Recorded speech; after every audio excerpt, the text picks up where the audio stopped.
네, 오늘 말씀 한번 같이 따라서 해주시면 감사하겠습니다. 듣고 근심하여 가니라. 네, 오늘 귀한 또 수요 예배에 오신 여러분들 주님의 이름으로 사랑하고 축복합니다. 네. 오늘 말씀은 이렇게 요약을 해서 제가 말씀을 잠깐 드리면 이렇습니다. 예수님한테 영생을 받으려면, 영생을 얻으려면 어떻게 해야 됩니까? 라고 질문을 했는데, 이게 어떻게 질문하면 어떤 질문이냐면 우리한테 이런 질문이에요. 하나님, 제가 천국에 가려면 어떻게 할 수 있습니까? 예수님한테 와서 물어봤더니 예수님 뭐라고 말하냐면 그래, 여러 가지 계명들을 지키고, 또 하나 마지막으로 네 소유를 팔아라. 네가 가지고 있는 소유를 다 팔아서 가난한 자들에게 나눠주어라. 이렇게 말씀하십니다. 자, 이 이야기를 듣고 근심하지 않으실 분이 계십니까? 예. 저는 할렐루야. 예. 저 제 모든 재산을 다 팔아서 가난한 자에게 나눠주겠습니다. 이 말 듣고 근심하지 않을 분 있습니까? 와, 이거는 젊은 이 부자 청년 말고도 그냥 우리에게도 이 말씀을 하시면 근심할 수밖에 없는 말씀이거든요. 근데 왜 예수님은 이렇게 말씀하셨는지에 대해서 오늘 이 말씀이 우리에게 대체 이 부자 청년에게 주셨던 그 말씀이 오늘 우리에게는 어떻게 들려지는지, 그럼 나는 어떻게 그 말씀을 받아들여야 되는지를 고민하는 시간이 되라고 오늘 좀 말씀을 준비하게 됐습니다. 그래서 사순절 기간이잖아요. 예수님께서 십자가에 달려 돌아가시기 전에 걸어가셨던 그 길 가운데 이 부자 청년이 예수님을 찾아온 사건에 대해서 함께 좀 이야기를 나누면서, 그럼 나는 부자 청년인가? 나는 혹시 다른 부자로서 삶을 살면서 근심하며 그 말씀을 듣고 돌아가는 사람은 아닐까라고 우리의 모습을 좀 돌아보는 그런 시간이 됐으면 좋겠다라는 말씀의 제목으로 좀 이렇게 기도하면서 말씀을 준비하게 됐습니다. 시대적인 배경을 보면 이렇습니다.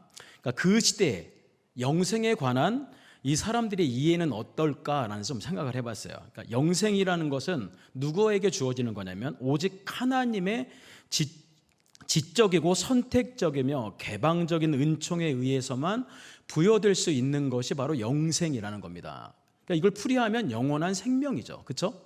하나님께서 주시는 영원한 생명입니다. 그렇기 때문에 하나님으로부터 주어지는 것이죠. 그러니까 랍비들 가운데, 그러니까 복음을, 말씀을 증거하는, 그러니까 율법을 가르치는 랍비들 가운데서는 계명 중에도 영생에 이르는 계명이 있다고 합니다. 영생에 이르는 계명이 있고 영생에 아무런 지장이 없는 계명이 있다고 말합니다. 그래서 영생에 아무런 지장이 없는 계명은 지켜도 된다, 안 지켜도 된다? 지킬 필요가 없다라는 거예요. 여러분, 율법 가운데 지키지 말아야 될 게 있습니까? 있어요, 없어요? 자, 율법 가운데 지키지 말아야 될 게 있나요? 없습니다. 우리는 하나님의 말씀이기 때문에 그 율법을 다 지켜야 되는 게 맞습니다. 그러나 영생을 얻기 위해서 지켜야 될 계명이 따로 있다. 이건 말이 안 되는 거죠. 그렇죠? 그러니까 이 얘기는 결국 뭐냐면 내가 지킬 만한 것들을 지키고 어려운 것들은 어떻게 하겠다? 지키지 않겠다라는 겁니다. 그리고 그 영생을 어떻게 한다? 자기들이 지킴으로 말미암아 그 영생을 어떻게 한다고요? 획득한다라는 겁니다. 누구한테 이 영생이 주어진다고요? 하나님으로부터 그 영생이 주어진다라는 겁니다. 그러니까 이 사람들은 어떤 생각을 하냐면 내가 이렇게 열심히 뭔가를 하면 결국 어떻게 영생을 따게 된다라는 겁니다. 얻게 된다라는 겁니다. 그러니까 이런 생각을 가지고 있다 보니까 오늘 이 사람들이 그러면 영생을 얻으려면 이 젊은 부자 청년이 생각할 때 잠깐만 부족한데 영생을 하나님으로부터 받는다고 하는데 내가 지금 지키는 계명으로 영생을 얻을 수 있나라는 어떤 그 궁금증이 생긴 거예요. 예, 그러니까 이 사람들은 어떤 그런 계명을 지키면 영생을 얻을 수 있냐면 끊임없는 기도. 그러니까 그 사람들은 계속 끊임없이 기도를 합니다. 눈을 뜨고 기도하고 광장에 서서 손으로 또 기도하기도 하고, 그리고 율법과 시편을 암송합니다. 또는 노인들에 대한 공경을 통해서 이 사람들은 뭘 얻을 수 있다고 생각했냐면 영생을 얻을 수 있다라고 생각을 했다라는 겁니다. 자, 영생 얻는 거 쉽습니까? 어렵습니까? 쉬워요? 어려워요? 쉽지 않아요? 이 정도면 쉬운 거죠. 영원한 생명을 얻는 건데, 영원한 생명을 얻는 건데 끊임없는 기도와 율법과 시편의 암송과 또 노인들에 대한 공경을 통해서 영생을 얻을 수 있다고 한다면 누구나 그 영생을 얻을 수 있게 된다라는 거죠. 자, 그래서 오늘 그러면 이 궁금증을 가지고 온 이 한 청년의 이야기를 통해서 한번 그 안쪽으로 한번 저희가 들어가 보면서 무슨 이야기인지 한번 조금 더 우리가 좀 더 깊이 들어가 보기를 원합니다. 한 부자 청년이 등장을 합니다. 예수님께서 계실 때에 예수님 앞으로 등장을 해서 이렇게 말합니다. 예수님, 제가 영생을 얻으려면 어떤 선한 일을 하면 됩니까? 선한 선생님이요, 내가 어떤 일을 하면 됩니까? 라고 물어보니까 예수님 뭐라고 말합니까? 계명을 지켜라 라고 말하죠. 그렇죠? 예. 계명? 나 계명 지키고 있는데? 라고 생각하는데 예수님 뭐라고 말씀하시냐면 이런 계명을 지키라고 합니다. 살인하지 말아라. 여러분, 살인하신 분 손 들어보세요. 자, 살인하신 분. 네. 살인하는 게 쉽습니까? 어렵습니까? 아니, 이거는 어렵다고. 이거는 살인한다는 게 이게 말이 안 됩니다. 이거는, 그러니까 예수님 시대로 오면 마음으로 사람을 죽이면 그것도 살인이라고 말하지만 진짜 우리가 살인하는 게 쉽나요? 쉽지 않죠. 이 살인이라는 게 아무리 죽이고 싶은 원수를 할지라도 어떻게 해요? 참고 그것들을 저희가 어떻게 해요? 법적으로 그냥 옮긴단 말이에요. 법으로부터 뭔가를 하려고 하지 내 스스로 살인하려고 하지 않는단 말이에요. 그러니까 살인하지 말라고 말하고, 또 하나 뭐예요? 간음하지 말라고 합니다. 가늠하는 게 쉽습니까? 이 마음으로 하는 건 쉬워요. 그러나 겉으로 간음하는 건 어렵습니다. 요즘에는 그러니까 간음을 하면 성범죄를 일으키면 어떻게 합니까? 성범죄자들은 뭘 차고 다닙니까? 네, 발찌를 차고 다닙니다. 발찌. 예. 그러니까 그 사람들이 어디를 가는지 다 확인을 합니다. 확인을 하고 모든 그 지나왔던 모든 것들까지도 이 경찰들이 유심히 본다라는 겁니다. 도둑질 하지 말라. 도둑질 해보신 사람 손 들어보세요. 도둑질. 여기 오시기 전에 도둑질 하신 분들 계신. 예. 도둑질하는 게 쉽나요? 쉽지 않습니다. 그러니까 옛날에 도둑질 해봤죠. 저도 부모님들 그 주머니에서 도둑질 해봤죠. 예. 뭐 맛있는 거 막 사 먹고 싶어가지고 도둑질하고. 그러고 나 어떻게 해요? 들키면 어떻게 돼요? 뒤지게 맞죠. 예. 그러고 나서 생각하죠. 야, 들키면 안 되겠구나. 들키면 안 되겠구나. 그건 아니고, 예, 이거 도둑질하면 안 되겠구나라는 생각을 합니다. 그러니까 도둑질하는 게 이게 마음이요, 막 두근두근 들어가지고 못합니다. 웬만한 사람들은. 또 하나, 거짓 증언하지 말래요. 거짓 증언하는 거 쉽지 않습니다. 예. 그러니까 이거는 내가 거짓 증언을 잘못함으로 말미암아 이웃이 피해를 당할 수 있고 또 누군가가 피해를 당할 수 있다는 거. 또 하나 나중에 보복을 당할 수도 있다는 거죠. 내가 거짓 증언함으로 말미암아. 또 하나 뭐예요? 부모를 공경하래요. 그 시대의 사람들이 부모를 공경하는 건 뭐 당연했던 거고. 그리고 이웃을 사랑하라요. 그러니까 네 이웃을 어떻게 한다? 내 몸과 같이 사랑하라라고 말합니다.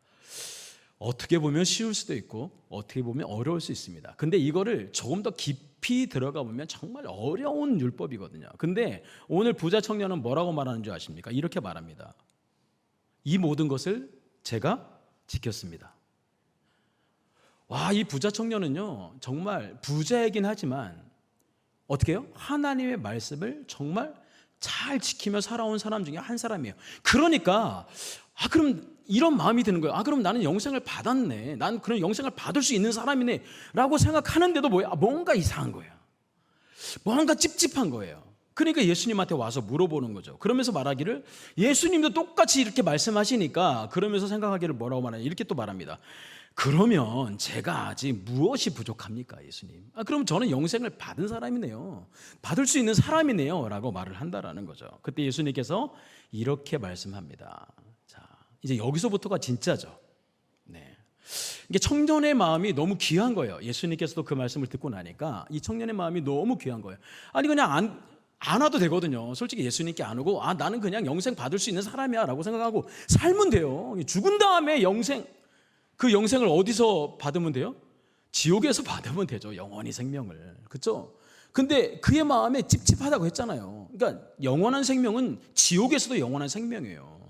천국에서도 영원한 생명이지만, 그러니까 내가 어떻게 살아가느냐를 정말 얼마나 이게 중요한지 모릅니다. 예수님 이렇게 말씀하십니다. 이 부자 청년에게 깨달으라고 말씀하십니다. 이렇게 말하죠. 완전해지려고 하면, 이라고 말합니다. 완전해지려고 하면, 그러니까 네가 지금까지 지켜왔던 거는 뭐다? 불완전하다라는 거예요. 그리고 또 하나는 뭐다? 불완전했다라는 거예요. 네가 지켜왔다고 하는 건 완전하게 지킨 게 아니다라고 말하는 거예요. 예. 그러면서 예수님께서 이렇게 말씀합니다. 그러면 네가 정말 완전한 정말 영생을 얻으려고 한다면 이렇게 해라라고 말합니다. 자, 그게 뭡니까? 가서 내 재산을 팔아라고 말합니다. 예. 이거 생각지 못했던 겁니다. 이 부자 청년은 정말 이런 생각을 할 수가 없었어요. 예. 내가 가지고 있는 재산을 가지고 그거를 어느 정도 내가 갖고 있으면서 그걸 가지고 가난한 사람도 도와주고 그 다음에 율법을 지키면서 이렇게 살아가다가 그게 결국 뭐예요? 나에게 엄청난 가치가 되다 보니까 그 재산을 가지고 모든 걸 할 수 있다라고 생각을 했던 거죠. 근데 예수님 뭐라고 말하냐면 가서 내 재산을 팔아라 라고 말합니다. 그러면서 말하죠. 팔고 나서 그것을 어떻게 하라? 가난한 사람들에게. 예, 여러분, 자, 아까 제가 처음에 말씀드렸던 것처럼 여러분 영생을 얻기를 원하십니까? 조심하셔야 되는데 말 조심하셔야 돼요. 지금 말 잘못하면 안 돼요. 자, 여러분 영생을 얻기를 원하십니까? 그러면 집에 돌아가셔서 아파트 파시고 차 파시고 여러분 가지고 있는 땅 있잖아요. 다 파시고 가난한 사람들께 나눠주고 예수님을 따라가십시오. 할렐루야.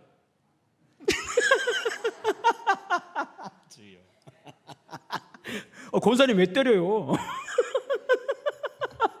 네, 어렵다는 거죠. 네, 이게 완전해지는 일이라고 하는 거죠. 야, 참 짓궂지 않아요, 예수님? 너무 짓궂으신데. 예, 그러니까 완전해지려면 그것들을 해서 나눠주고 그러면 하늘의 보물이 쌓일 것이다라고 말합니다. 그러니까 오늘 이 부자 청년은 어디에 관심이 있냐면 지금 현 삶에 관심이 있다라는 거죠. 지금 현 삶에 재물이 있기 때문에 이 재물로 살아가는 행복이 너무 크다라는 거죠. 예. 그러면서 예수님 말씀하시기를 뭐라고 말입니까? 나눠주고 나서 그리고 와라라고 하는 거죠. 다 나눠주고 나서 오고 어떻게 하다? 어떻게 해라? 나를 따라와라 라고 말했다라는 겁니다. 자, 결국은 지금 현재 이 부자 청년의 상태로는 영생을 얻을 수 있다 없다? 없다라는 거죠. 영원한 생명을 하나님 나라에서 영원한 생명을 얻을 수 없는 상태이기 때문에 예수님께서는 분명한 방법을 알려주고 계신다라는 겁니다. 이 청년은요 어떤 마음의 상태냐면 재물로 인해서 풍부한 미래를 설계하고 있는 상태입니다. 여러분 한번 생각해 보세요. 내가 가지고 있는 재물이 많아요. 재산이 많아요. 부모님께로부터 이렇게 물려받은 그러니까 엄청난 재산들을 가지고 있는 사람이에요. 제가. 그러면 어떻게 되냐면 나의 미래는 어떻게 돼요? 그냥 그것 때문에 풍성한 거예요. 네. 미래가 두렵지 않은 거예요. 걱정스럽지 않은 거예요. 그러니까 이 땅에서 삶도 행복하게 살고 죽어서도 영원히 살면서 행복하게 사는 게 오늘 이 부자 청년의 꿈이에요. 미래예요. 근데 결국은 뭐예요? 자신의 그 재물로 인한 풍부한 미래를 설계하고 있는 상태인데 결국 뭐예요? 이렇게 되는 거죠. 재물은 그가 가지고 있는 재물은 곧 뭐하고 똑같으냐? 미래가 되기도 하고 희망이 되기도 하고 자신의 운명이 되기도 합니다. 그러니까 결국은 뭐예요? 이게 절대적인 가치다라는 거죠. 그럼 결국은 이 사람에게 있어서 영생은 그게 중요한 게 아니에요. 솔직히 따지고 보면 뭘 중요하다고? 죽은 다음에 무슨 영생이 뭘 중요해요? 그렇죠? 그러나 찝찝한 거예요.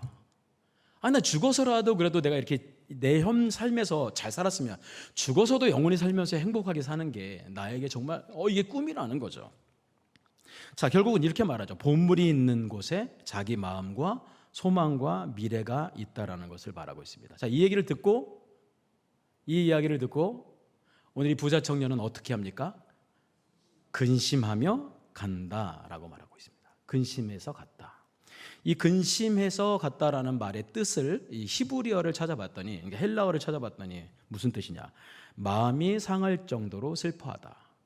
한번 생각해 보세요. 나는 영원한 생명을 얻을 수 있는 사람이야. 왜? 내가 지금까지 그래도 나는 절제하면서 그 말씀들을 따라 살려고 정말 노력했던 사람 중에 한 사람이었는데 예수님 앞에 서서 딱 말씀을 들어보니까 결국 뭐예요? 뭐가 문제가 되는 거예요? 재물이 문제가 되는 거예요. 그게 자기 자신에게 있어서 최고의 가치가 됐다라는 것을 그때 알게 된 거예요. 우와, 내가 지금 이 영생을 포기하느냐, 재물을 포기하느냐, 이 두 가지의 갈림길에서 오늘 이 부자 청년은 뭐 때문에 지금 괴로워요? 뭐 때문에 괴로워요? 재물 때문에 괴로운 거예요. 이 두 가지의 갈림길에서 그냥 재물 버려두고 버리고 그냥 영생 가면 돼요. 근데 이게 너무 크니까 이것 때문에 근심이 막 자기한테 막 오는 거예요. 그러니까 마음이 상할 정도로 슬펐어요. 아, 그러면 뭐냐? 나는 그럼 영생을 포기해야 되는 사람인가? 라는 그 마음 때문에 슬펐다라는 거죠. 고통스러워하다라는 뜻이에요. 예수님의 그 이야기를 들으니까 너무 고통스러워요. 지금까지 그냥 말씀, 그러니까 랍비들이 가르쳐준 그냥 말씀만 들었을 때는 행복했어요. 아, 이렇게 하면 되는구나. 이렇게 하면 영생을 얻을 수 있겠구나 라고 생각했는데, 그게 실제적으로 내 안에 다가오니까, 말씀을 어떻게 해서 들어오니까 어떻게 돼요? 고통스러운 거예요. 하나님의 말씀이 제대로 내 안에 꽂히면 고통스러운 거예요. 예. 그러니까 내 안에 말씀이 살아서 움직여서 내 안에 들어와서 나를 수술하는 거예요. 내 속에 있는 잘못된 것들을 끊어내고 수술하고 잘라내고, 이렇게 하니까 안 고통스럽겠어요? 여러분, 고통스럽지? 그러니까 여호와 말씀 자체가 내 안에 들어오면 고통스럽고 힘든 거예요. 그러나 그것들이 시간이 지나면 어떻게 돼요? 그 내 안에 있는 잘못된 것들이 수술되어지고 치료되니까 완전한 사람이 되는 겁니다. 자, 또 하나, 슬픈 기색을 띄었다라는 뜻을 갖고 있어요. 네. 그리고 그 뒤에 저는 이 해석은 좀 없었으면 좋겠는데, 자, 이에 어떤 해석이 있는지 아십니까? 근심하며가 아니라 못마땅해서 얼굴을 찡그리다. 내가 생각했던 건 아닌데 이 정도까지 해야 되나? 라는 거죠. 이 정도까지 해야 영생을 얻는 건가? 그러니까 처음에는 막 되게 마음이 상할 정도로 슬펐는데 뒤에 가서는 어떻게 되는 거예요? 이제는 어떻게 돼요? 뒤로 가면서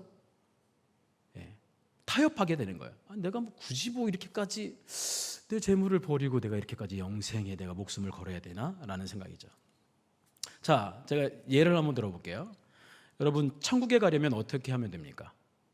천국에 가려면 어떻게 하면 되십니까? 여러분들이 천국에 가시려면 아주 쉬운 대답. 예수님을, 그렇죠, 예수님 믿으면 됩니다. 저 예수님 믿고 있는데 무엇이 부족하죠? 예배 드리고 있고 헌금도 드리고 있고 봉사도 하고 있고 성경도 읽고 있어요. 그 예수님께서 그 말씀을 듣고 나서 그럼 이제 이렇게 해라 라고 말씀하시는 거죠. 그럼 이제 이렇게 해봐. 그러면 네가 예수 믿는다고 하면 이제 그러면 내가 이렇게 얘기하는데 그럼 그 말대로 아마 따라서 오겠니? 라고 말한다면 여러분들 그 말을 듣고 나서 어떻게 하시겠습니까? 할렐루야, 저 그렇게 살겠습니다, 이렇게 말씀하시겠습니까? 아니면 오늘 부자 청년처럼 근심하며 돌아가겠습니까? 이게 이제 우리에게 주시는 메시지예요. 그럼 너는 어떻게 살래? 그럼 예수님 너한테 말하면 너는 어떻게 반응할래? 라는 말씀이시죠. 결국은 예수님께서 부자 청년에게 재물을 팔아서 나눠주라고 하신 말씀의 이유가 있다는 겁니다. 아니, 오늘 이 부자 청년에게 이 재물이 아무런 영향을 미치지 않는다고 하면 이 얘기 하시지 않아요, 절대로. 근데 그 재물이 결국 어떻게 해요? 시간이 지나면서 영생을 버리게 만들어 버리기 때문에 어떻게 하라고요? 재물을 버려라 라는 거예요. 네가 그 재물을 버리지 않으면 결국 뭐예요? 그 재물이 영생에 대한 마음을 잊어버리게 할 것이다 라는 거예요. 영생을 버리듯 하나님도 버리고 믿음도 버리게 될 것이다 라는 것을 예수님은 미리 아시고 이것에 대해서 지적하고 있는 거예요. 그러니까 뭐라고 말씀하신다고요? 완전해지려면. 그럼 우리의 믿음은 결국 뭐예요? 완전하지 않다라는 얘기죠.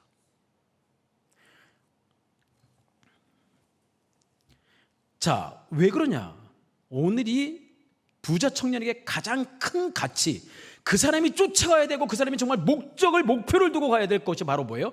영생이 아니라 믿음이 아니라 하나님이 아니라 뭐예요? 재물이기 때문입니다. 부자에게 재물이 가장 큰 가치이듯 나에게 어떤 것이 가장 큰 가치인가요? 그것을 팔지 않으면 나도 역시 믿음까지 버릴 수 있는 것을 생각해 보라고 오늘 이 말씀을 주시는 겁니다. 저는 이런 생각을 해봤어요. 그러면 내가 팔아야 될 게 뭐지? 내가 팔아야 될 게 뭐 있을까? 만약 예수님이 문호한테, 문호야, 너는 그럼 너 완전해지려면 네가 가지고 있는 걸 팔아라 라고 했을 때, 저는 집이 없는데 그 집 안 팔아도 돼요. 할렐루야. 뭐 교회 사택이니까 뭐 집 팔 일은 없겠죠. 네. 차는 있다. 차를 팔려고 하면 마음이 아플 거예요. 이 차를 팔라고 자전거를 타고 다녀야 되나? 담임 목사님한테 자전거를 달라고 해서 그 뒤에 자전거를 타고 다녀야 되나? 네. 차를 팔려고 하면 좀 고민이 되긴 합니다. 예, 그냥 그런 것들 말고 이런 생각을 해봤어요. 내 속에 있는 내 안에 팔아야 될 것들은 무엇일까? 예, 그러니까 저도 갖고 있고 여러분들도 갖고 있는 겁니다. 자, 저는 예수님이 만약 말씀하신다면 이렇게 말씀하실 수 있겠죠. 우리도 부자로 살아가는 거예요. 그러니까 무슨 부자냐? 자존심의 부자로 살아갑니다. 여러분 자존심 있죠? 예. 예수 믿으면서도 이 자존심 우리가 못 끊어낼 때가 참 많습니다. 예. 그러니까 어떻게 보면 이것도 부자다. 그러니까 내가 자존심의 부자로 살아가다 보니까 사람들이 이렇게 내 자존심을 한번 건드려 놓으면 어떻게 돼요? 나중에는 어떻게 되는지까지 어떻게까지 되냐면 뭐 이 교회만 있어? 예. 예. 이 교회만 있어? 뭐 하나님만 있어? 감히 내 자존심을 건드려? 야, 차라리 지옥 가고 마라. 이렇게 되는 사람이 있습니다. 여러분 이거 거짓말 아닙니다.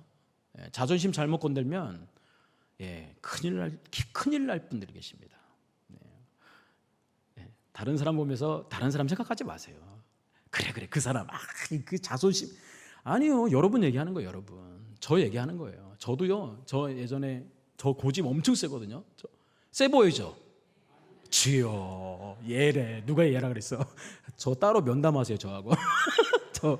저 고집 있는데 뭐라고 고집하는 줄 아세요? 전에 진짜 똥고집이라고 했어요. 저한테 똥고집. 예. 권사님 이현숙 권사님 저 어떻게 똥고집처럼 생겼어요?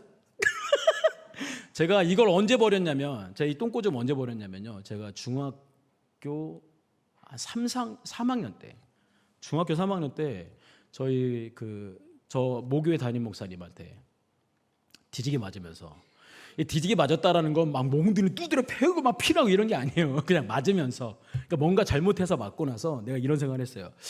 야, 내가 이런 고집을 부려야 될 필요가 있었나? 라는 생각을 했어요. 그러니까 돌아보니까 이건 똥고집인데 라는 생각을 한 거예요. 자, 그러면 이 똥고집은 어디서부터 왔느냐? 어디서부터 왔어요? 우리 아버지로부터 왔겠죠. 제가 누구한테 이걸 배웠겠습니까? 누구로부터 이게 물려왔겠습니까? 저희 아버지로부터 왔죠. 예. 이 똥고집이라는 게 이거 끊어지지 않더라고요. 예.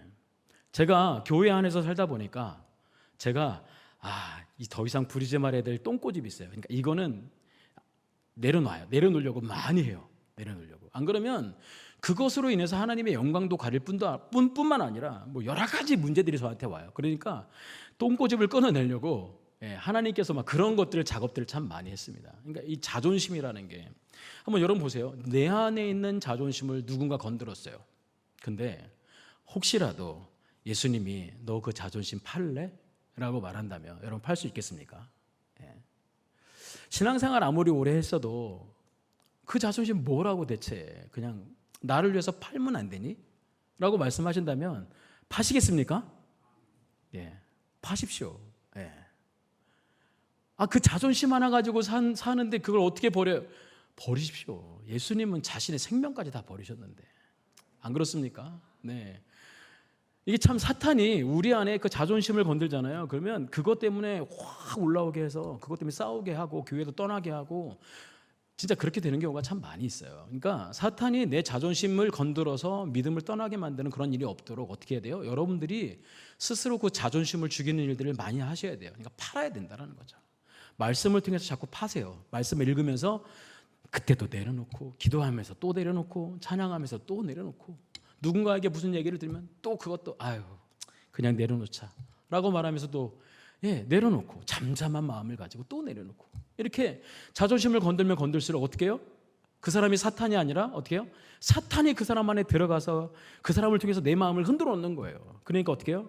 사탄아 물러가라 소리 지르지 마시고 사탄이 나를 흔들고 있구나. 그럼 어떻게 해요? 또 묵묵히 잠잠히 내 자존심을 건드는 것 때문에 그냥 하나님 앞에 또 엎드리는 거예요. 하나님 죽겠습니다. 내 자존심을 못 팔아서 또 죽겠습니다. 하나님 또 그렇게 하는 거예요. 그러니까 하나님 어떻게 보세요? 어여삐 보시죠. 혹시 2025년도에 여러분 자존심 건드려가지고 교회 떠나는 일 없기를 바랍니다. 자존심 건드려서 여러분 좀 교회를 어지럽게 하거나 시끄럽게 하는 일 없도록 여러분들 스스로가 자존심을 많이 팔 수 있는 여러분들이 되시길 바랍니다. 오늘 사진 찍어 놓으셨죠? 영상 있죠? 여러분들 중에 혹시 자존심 때문에 문제 일으키면 알아서 하세요. 네. 네. 농담입니다. 네. 두 번째로 우리가 부자인 게 있어요. 감정의 부자가 있어요. 어떤 분들은 사랑이 넘치는 감정의 부자가 있어요. 저희가 진짜 담임 목사님하고 신박을 하면서 야, 뭐 누구라고 얘기하지 않겠지만 이 감정 때문에 정말 이 감정 때문에 이 뭔가를 다 품고 가는 분들이 계시더라고요.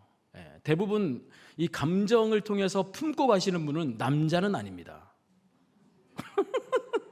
누구시겠어요? 여자시겠지요. 대부분 제가 들었던 이야기들 중에 동정심으로 결혼했던 분들은 자기 발에 자기 등에 도끼를 찍는 사람들입니다. 그때 하지 말걸. 내가 마음에 동정심이 들어서 괜히 결혼해서 이렇게 힘들구나, 이렇게 말씀하시는 분들 계셔요. 사모님 너무 크게 웃으시면 안 돼요. 사모님 웃으시면 안 돼요.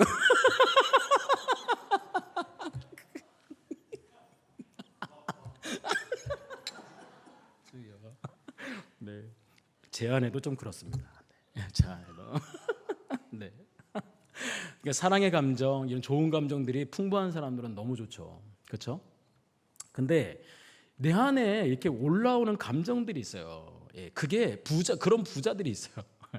뭔 일을 할 때마다 막 감정들이 올라오니까 제가 이 얘기하는 이유가 있어요. 재물이 영생을 덮어버리듯 하나님을 잊어버리게 만들고 믿음을 잊어버리게 하듯 내 안에 올라오는 이 감정의 분노에, 그리고 여러 가지 다른 나쁜 것들의 감정들이 올라오면 여러분 교회 떠나게 됩니다. 사탄이 노리는 겁니다. 저 지금까지 그렇게 살아왔기 때문에 그렇습니다. 그렇게 하지 마세요. 말씀은 다 바꿔나갑니다. 하나님 앞에 서면 예수님이 만약 팔라고 하면 팔아야 되지 않아요? 예수님이 파는 것만이 너의 살 길이다라고 말하면 팔아야죠. 언제까지 붙잡고 계실 거예요? 그 감정. 언제까지 그거 붙잡고 끝까지 가겠어요? 결국 그게 나를 죽이고 교회를 죽이고 내 옆에 있는 사람들을 죽일 수 있는 문제인데. 그러니까 여러분들 안에 있는 이 감정들이 나쁜 감정들이 아니라 하나님 앞에 이 감정을 팔아서 십자가에 내려놓고 우리는 어떻게 살아야 돼요? 항상 쉬지 말고 범사에 말은 잘해요. 말은 잘해요. 항상 분노하고 쉬지 말고 승질내고. 이거 남자들이 잘해요. 저도 막 그럴 때가 많이 있거든요. 근데 이런 것들을 자꾸 훈련하셔야 돼요. 나는 예수 믿는 사람이다라고 하면서 자꾸 쓸어내리셔야 되지. 이거 안 쓸어내리면 내 감정 그대로 가지고 가면 사탄은요, 이거 가지고 그대로 이용합니다. 언제까지 그대로 가지고 가시겠어요? 감정 파시래요. 하나님이, 예수님이. 여러분 또 부자입니다. 여러분들 부자인데 무슨 부자예요?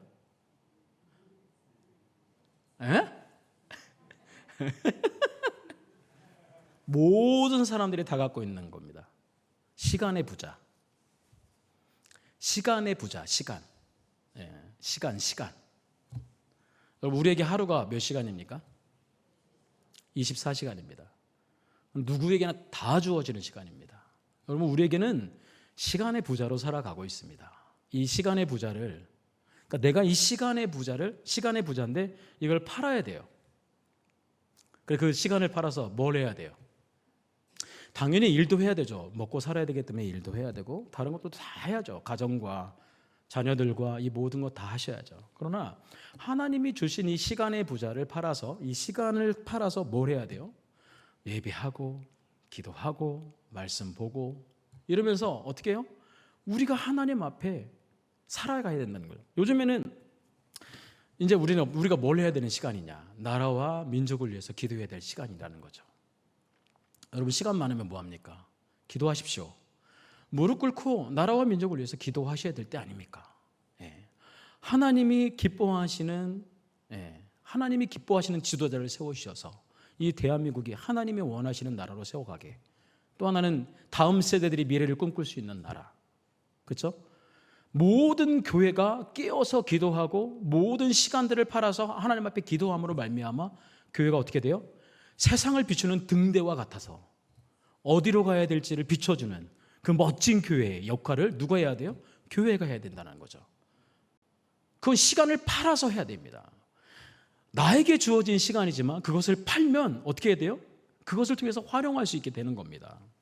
결국은 그런 것들을 내가 팔고 나서 그 다음에 어떻게 돼요? 예수님께 오면 되는 거죠. 예. 부자 청년이 근심하며 돌아갔다라고 말하거든요. 여러분, 오늘 제가 말씀드렸던 거 그냥 3가지만 말씀드렸는데, 혹시 나는 이 자존심을 팔지 못해서, 나의 감정을 팔지 못해서, 시간을 팔지 못해서 오늘도 예배 끝나고 근심하며 돌아가는 그런 저와 여러분들이 되지 않기를 소망합니다. 예. 예배에 오셨다가 그냥 돌아가면 무슨 소용입니까? 여러분, 이 시간 내기 위해서 얼마나 많은 노력을 하셨습니까? 예. 피곤한데도 불구하고 이 시간에 오셔서 앉아 계시고, 갑자기 비가 오는데도 어떻게 해요? 또 다시 올라가서 우산을 가지고 내려와서 그래도 교회를 가야지 하고 또 오시는 분들, 할렐루야 아닙니까? 얼마나 이 시간 소중한 시간입니까? 여러분들의 시간을 팔아서 예배하는 시간, 여러분들의 시간을 팔아서 기도하는 시간, 얼마나 귀하십니까?